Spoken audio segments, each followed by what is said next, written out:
We think it's pretty good. We've got a 2-year target of 8,600. We've got 7,800 for next year, and really driven by earnings growth at this stage. Okay. We've got earnings at 390 out 3 years, and stocks eat nominal GDP growth.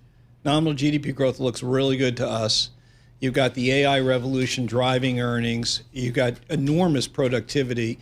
We've got GDP next year up 3%. I think the consensus is 2%. We've been on the high side all along. We've been more right than wrong on that. But, you've got a lot of stimulus coming next year that we think could get you a surprise on the upside. And with the job market relatively stable, that means a big boost in productivity, which is a big boost in earnings. So I think the setup looks pretty good. Paul, SPX 8,600. I'm all in. Is Dow 60,000. Yeah. We're at 48,000. I've never done that. No. That's a first. Again, what sectors kind of screen well for you guys, Steve? Because we've had tech has been such a star for so long, and then the AI story over the last 2 or 3 years has been the star. What sectors screen well for you guys? Right. So what we're trying to do is we don't want to be out of this AI trade because it's the driver, but we're just modestly overweight those stocks. And again, playing relative value within there. And we think the big picture next year is finally this broadening out happens. The Fed cutting helps the interest rate sensitive parts of the economy that have been suffering.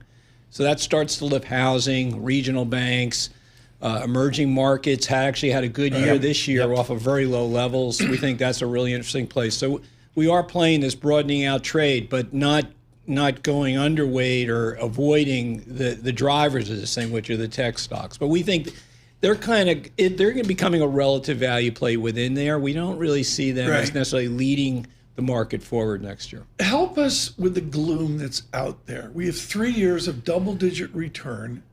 People are modeling a 4th year of double-digit return. It's like 3 times, Paul, since World War II, we've had this oddity.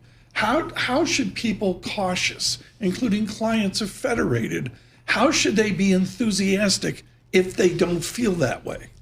Well, what we've been saying, Tom, is we're in a secular bull market here. This is only the 3rd one in the last 100 years. They happen after you've had a 15-year bear where everyone is lost a lot of money, which they did between 99 and 13, and they're forever cautious for a generation. The scar, and that's it's like depression babies. Right, that's what drives the bull, and that's why here, as soon as we get a little bit of a pop, everyone's talking about bubbles. We put out on our website earlier this week a bubble monitor, because in our experience, you've got to look at bubbles from the perspective of several different dimensions that tend to happen kind of in conjunction with one another, not just one. So overinvestment, one people talk a lot about, but excess liquidity, we're not there.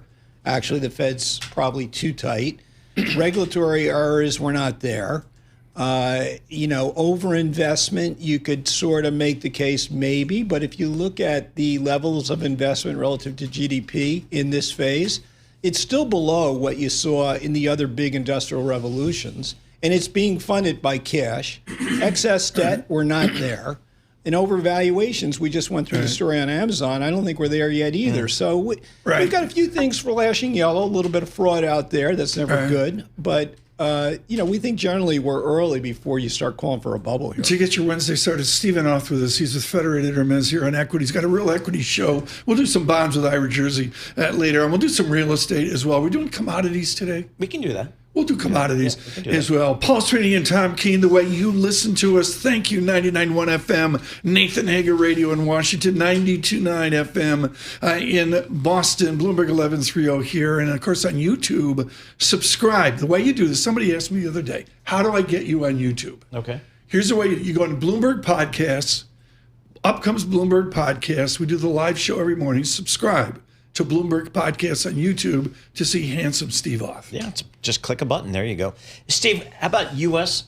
equities versus maybe rest of world equities? We had a little bit of a migration earlier in the year out of the U.S., maybe into Europe and some other markets. How do you think about that? Yeah, I mean, those markets were really cheap, and a lot of it was actually a currency play. Okay, yeah. Because, that was a big move. I just came back in September. I was out in Japan with our Japanese analysts, and just came back last week from a long trip out to Europe talking to folks out there, so I'm a little fresh on that. And I would say this. If you look at EFA, which is a technical term for basically the developed world outside the U.S., Okay. Europe looks okay to us. You know, it's not as cheap as it used to be relative to the U.S. It's still relatively inexpensive, and the downside isn't really there. The economy, you know, the governments are spending more money thanks to President Trump on defense.